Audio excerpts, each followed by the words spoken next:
አብ የሚባለው የማይታይ መንፈስ ነው። ወልድ የሚባለው ደግሞ ለዚህ የማይታየው መንፈስ የተገለጠበት አካል። ይህንን ሲባል አንዳንድ በጣም ነገሩን ለማዋደቅና ለማሳነስ ሲባል ደግሞ ወልድ የሚባለውን አሁን ስጋ ነው ሲባል አሁን በስጋ ሲባል ምንድነው የሚሉት አንዳንዶቹ ይሄ እኛ የለመድነው ስጋ ነው የሚመስላቸው።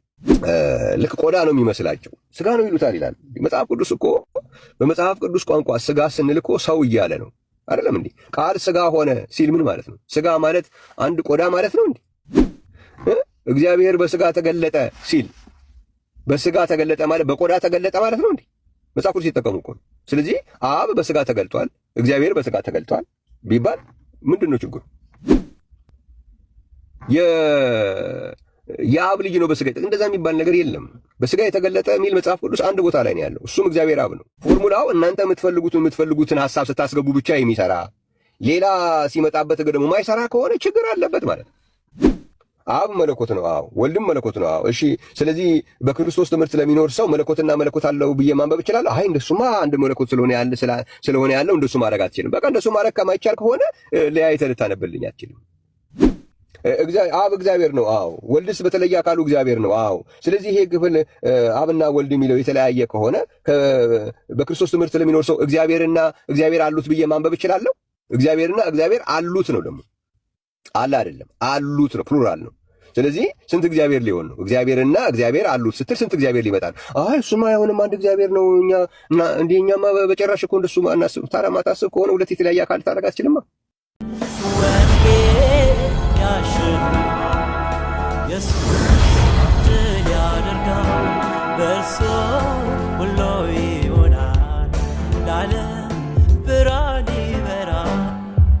እንዴት? እሺ ይህንን አስገቡበት እስቲ። አሁን አብም እግዚአብሔር ነው በተለየ አካሉ፣ በተለየ ፐርሰን አብ እግዚአብሔር ነው። ወልድም ደግሞ በተለየ አካሉ ወይም በተለየ ፐርሰን እግዚአብሔር ነው። ስለዚህ በክርስቶስ ትምህርት ለሚኖር ሰው እግዚአብሔርና እግዚአብሔር አሉት ብለን እናንብብ? አይ እንደሱ አይሆንም። እንግዳው እንደዚህ ካልሰራ አይሰራም ማለት ነው። ፎርሙላው እናንተ የምትፈልጉትን ሐሳብ ስታስገቡ ብቻ የሚሰራ ሌላ ሲመጣበት ደግሞ ማይሰራ ከሆነ ችግር አለበት ማለት ነው። አብ መለኮት ነው፣ አዎ። ወልድም መለኮት ነው፣ አዎ። እሺ፣ ስለዚህ በክርስቶስ ትምህርት ለሚኖር ሰው መለኮትና መለኮት አለው ብዬ ማንበብ እችላለሁ? አይ እንደሱማ አንድ መለኮት ስለሆነ ያለው እንደሱ ማድረግ አትችልም። በቃ እንደሱ ማድረግ ከማይቻል ከሆነ ለያይተህ ልታነብልኝ አትችልም። አብ እግዚአብሔር ነው፣ አዎ። ወልድስ በተለየ አካሉ እግዚአብሔር ነው፣ አዎ። ስለዚህ ይሄ ክፍል አብና ወልድ የሚለው የተለያየ ከሆነ በክርስቶስ ትምህርት ለሚኖር ሰው እግዚአብሔርና እግዚአብሔር አሉት ብዬ ማንበብ እችላለሁ? እግዚአብሔርና እግዚአብሔር አሉት ነው፣ ደግሞ አለ አይደለም፣ አሉት ነው፣ ፕሉራል ነው። ስለዚህ ስንት እግዚአብሔር ሊሆን ነው? እግዚአብሔርና እግዚአብሔር አሉት ስትል ስንት እግዚአብሔር ሊመጣል? አይ እሱማ አይሆንም፣ አንድ እግዚአብሔር ነው። እኛማ በጭራሽ እኮ እንደሱ አናስብ። ታዲያ ማታስብ ከሆነ ሁለት የተለያየ አካል ታደርግ አትችልማ። ስለዚህ እዚህ ቦታ ላይ አብ የሚባለው የማይታይ መንፈስ ነው። ወልድ የሚባለው ደግሞ ለዚህ የማይታየው መንፈስ የተገለጠበት አካል። ይህንን ሲባል አንዳንድ በጣም ነገሩን ለማዋደቅና ለማሳነስ ሲባል ደግሞ ወልድ የሚባለውን አሁን ስጋ ነው ሲባል አሁን በስጋ ሲባል ምንድነው የሚሉት አንዳንዶቹ ይሄ እኛ የለመድነው ስጋ ነው የሚመስላቸው። ይቅርታ አድርጉልኝና አብዛኞቹ ይሄ ከባድ ቃል ነው ይቅርብኝ፣ ግን ልክ ቆዳ ነው የሚመስላቸው ስጋ ነው ይሉታል ይላል መጽሐፍ ቅዱስ። እኮ በመጽሐፍ ቅዱስ ቋንቋ ስጋ ስንል እኮ ሰው እያለ ነው አይደለም እንዴ? ቃል ስጋ ሆነ ሲል ምን ማለት ነው? ስጋ ማለት አንድ ቆዳ ማለት ነው እንዴ? እግዚአብሔር በስጋ ተገለጠ ሲል በስጋ ተገለጠ ማለት በቆዳ ተገለጠ ማለት ነው እንዴ? መጽሐፍ ቅዱስ ሲጠቀሙ እኮ ነው። ስለዚህ አብ በስጋ ተገልጧል፣ እግዚአብሔር በስጋ ተገልጧል ቢባል ምንድነው ችግሩ?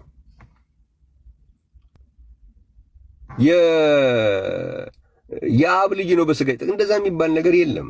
በስጋ የተገለጠ የሚል መጽሐፍ ቅዱስ አንድ ቦታ ላይ ነው ያለው። እሱም እግዚአብሔር አብ ነው። በምንድን ነው የምናውቀው? አንደኛ ጢሞቴዎስ ምዕራፍ 3 ቁጥር 15 እና 16 ማንበብ ነው። በስጋ የተገለጠው ሕያው እግዚአብሔር ነው የሚለው መጽሐፍ ቅዱስ። ብዙ ዝም ብሎ በቃላት የማምታታት ስራ ይሰራል። ይሄ በስጋ መጣ ኢየሱስ ክርስቶስ በስጋ መጣ ወይም ክርስቶስ በስጋ መጣ የሚለውን ቃል እሱን ይወስዱና የእግዚአብሔር ልጅ በስጋ መጣ ተብሎ እንዲተረጎም ይፈልጋሉ። ክርስቶስ ሲል ስም ነው። ኢየሱስ ክርስቶስ ሲል ስም ነው። እግዚአብሔር የተመሰገነ ይሁን። ያንንም ቢሆን ስም በስጋ ተገለጠ ብሎ አያውቅም። ክርስቶስ በስጋ ተገለጠ ብሎ አያውቅም መጽሐፍ ቅዱስ። ኢየሱስ ክርስቶስ በስጋ ተገለጠ የሚልም የለም። ኢየሱስ ክርስቶስ ስም ከጠቀሰ መጽሐፍ ቅዱስ ላይ ወይ መጣ ነው የሚለው፣ ክርስቶስ በስጋ መጣ ነው የሚለው፣ ኢየሱስ ክርስቶስ በስጋ መጣ ነው የሚለው። ተገለጠ፣ ምክንያቱም ኢየሱስ ክርስቶስ የሚለው ስም የተሰጠው ወይም ክርስቶስ የሚለው ስም የተሰጠው በስጋ ከተገለጠ በኋላ፣ በስጋ ከመገለጡ በፊት አይደለም ኢየሱስ ክርስቶስ የተባለ። ስለዚህ በስጋ ከተገለጠ በኋላ ስለሆነ የተሰጠው በስጋ መጣ ይላል። በስጋ ተገለጠ የሚለው ግን ሕያው እግዚአብሔርን ብቻ ነው። ሕያው እግዚአብሔር ሲሆን ነው በስጋ ተገለጠ የሚባልለት። ይሄም አንድ ቦታ ነው የተቀመጠው፣ አንደኛ ጢሞቴዎስ ምዕራፍ 3 ቁጥር 15 እና 16። ከዛ ክፍል ውጪ በስጋ ተገለጠ የሚል የመጽሐፍ ቅዱስ ቋንቋ የለም። እነኛ አሁን አንዳንድ ልጆች አሉ፣ በዚህ ሱቅ ውስጥ የሚያወራ ልጅ አለ። አንድ ወይ ሱቅ ውስጥ በርበሬ የሚሸጥበት ወይ ደግሞ የሆነ ጣሳ የሚሸጥበት ውስጥ ቁጭ ብሎ እንደሱ ይላል። እግዚአብሔር ልጅ በስጋ ተገለጠ የሚል አለ። ኢየሱስ ክርስቶስ በስጋ ተገለጠ የሚል አለ። ክርስቶስ በስጋ ተገለጠ የሚል አለ። አሳያቸዋለሁ፣ ብዙ ነው ማሳያቸው፣ ችግር የለውም እኔ ጋር ምናምን ይላል። ግን አሳይቶም አያውቅም፣ ማሳየትም አይችልም። የለም ኢየሱስ ካለ ኢየሱስ ክርስቶስ ካለ ወይም ክርስቶስ ካለ በስጋ መጣ ነው የሚል። ለምን? በስጋ ከተገለጠ በኋላ የተሰጠ ስም ነው። ተገለጠ የሚለው ግን ያልታየ ወደ መታየት የመምጣት ስለሆነ ሕያው እግዚአብሔር ነው የሚለው። አንደኛ ጢሞቴዎስ ምዕራፍ 3 ቁጥር 15 እና 16ን ብታነቡ በስጋ ተገለጠ ይላል። ማን ነው በስጋ የተገለጠው? ቁጥር 15 ላይ ሕያው እግዚአብሔር ነው የሚለው ነው የምታገኙት። ሕያው እግዚአብሔር ደግሞ መጽሐፍ ቅዱስ ለእግዚአብሔር አብ የሚጠቀምበት ቃል ነው። እግዚአብሔር አብን መግለጽ ሲፈልግ መጽሐፍ ቅዱስ የሚጠቀምበት ቃል ነው ሕያው እግዚአብሔር። ማርቆስ ወንጌል ምዕራፍ 16 ላይ ማየት ትችላላችሁ። የሰው ልጅ የማን ልጅ ነው ተብሎ በተጠየቀበት ጊዜ ምንድን ያለ? የሕያው እግዚአብሔር ልጅ ነው ያለ። ስለዚህ ሕያው እግዚአብሔር ማን ነው? እግዚአብሔር አብ ነው። ስለዚህ በስጋ ተገለጠ የተባለው ሕያው እግዚአብሔር ከሆነ የእግዚአብሔር ልጅ በስጋ ተገለጠ የሚባል ነገር የለም። የእግዚአብሔር ልጅ መጣ ነው የሚለው። ለምን? ኦልሬዲ ስጋ ለብሷል። ስጋ ይዞ ነው የተወለደው። ስለዚህ ስጋ ያለውን ነገር እንደገና በስጋ ተገለጠ አይልም መጽሐፍ ቅዱስ፣ አልተጠቀምም።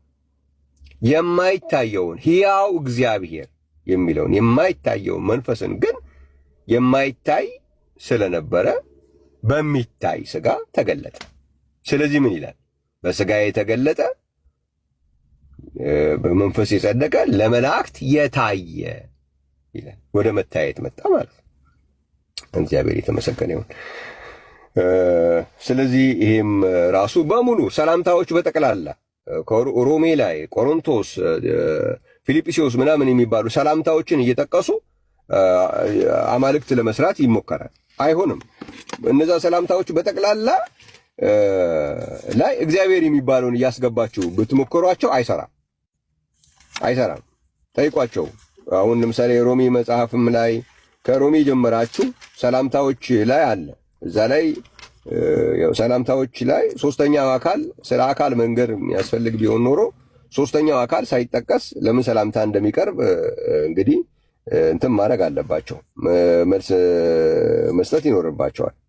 ሁልጊዜም ሰላምታዎቹ ላይ አይታችሁ ከሆነ ከእግዚአብሔር አብ ከአብ ልጅ ከኢየሱስ ክርስቶስ ጸጋና ሰላም ይብዛላችሁ የሚል ሰላምታ ነው የሚቀርበው። እግዚአብሔር የተመሰገነ ይሁን።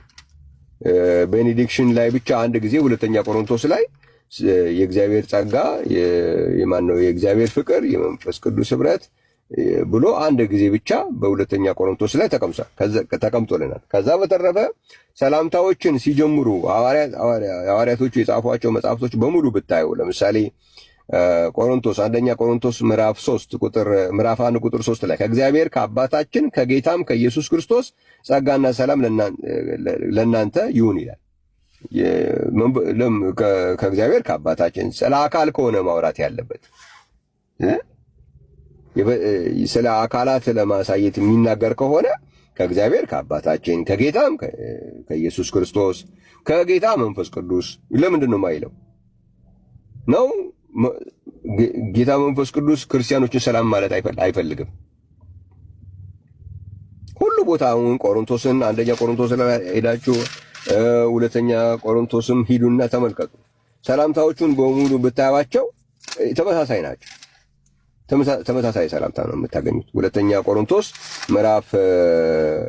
ምዕራፍ እዛው ምዕራፉ 1 ነው ቁጥር 2 ላይ ስታነቡ ከእግዚአብሔር ከአባታችን ከጌታም ከኢየሱስ ክርስቶስ ጸጋና ሰላም ለእናንተ ይሁን ይላል። ሁሉ ቦታ ከጌታ መንፈስ ቅዱስ ለምንድን ነው የማይለው? ሶስተኛው አካል ሰላም አይለንም?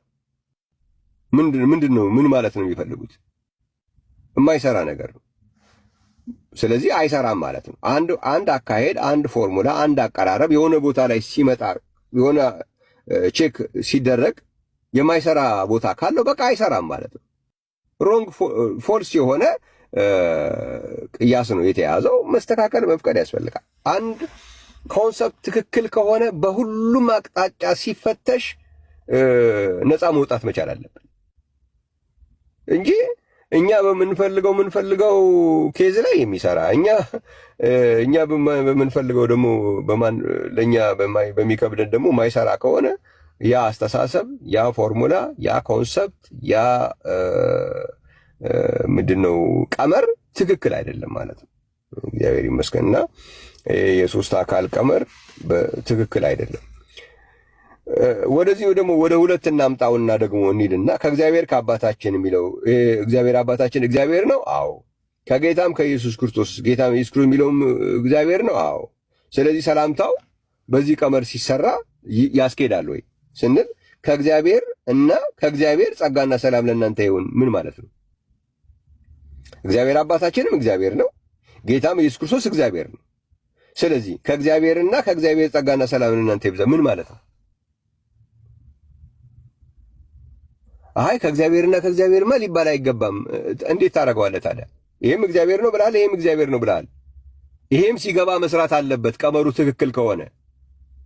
አንተ የሚስማማህ፣ አንቺ የሚስማማሽ፣ እኔ የሚስማማኝ ሐሳብ ሲገባ የሚሰራ ሌላ ቼክ ፖይንት ሲመጣበት ግን አቅም ከሌለው ችግር አለ ማለት ነው። ችግር አለ ማለት ነው። እግዚአብሔር የተመሰገነ ነው።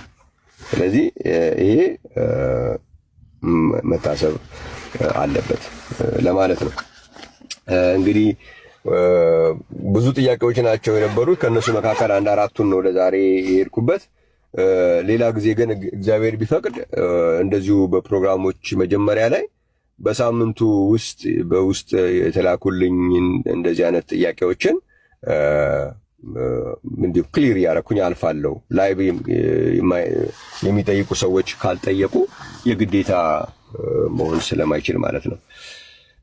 እሺ አንድ ጊዜ እስኪ አንድ 10-15 ደቂቃም ብትሆን ላይቭ መግባት ከቻልኩኝ ልሞክር። አንድ ጊዜ ታገሱኝ።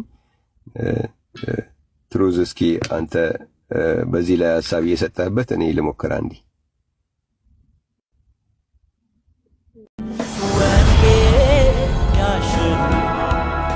Yes,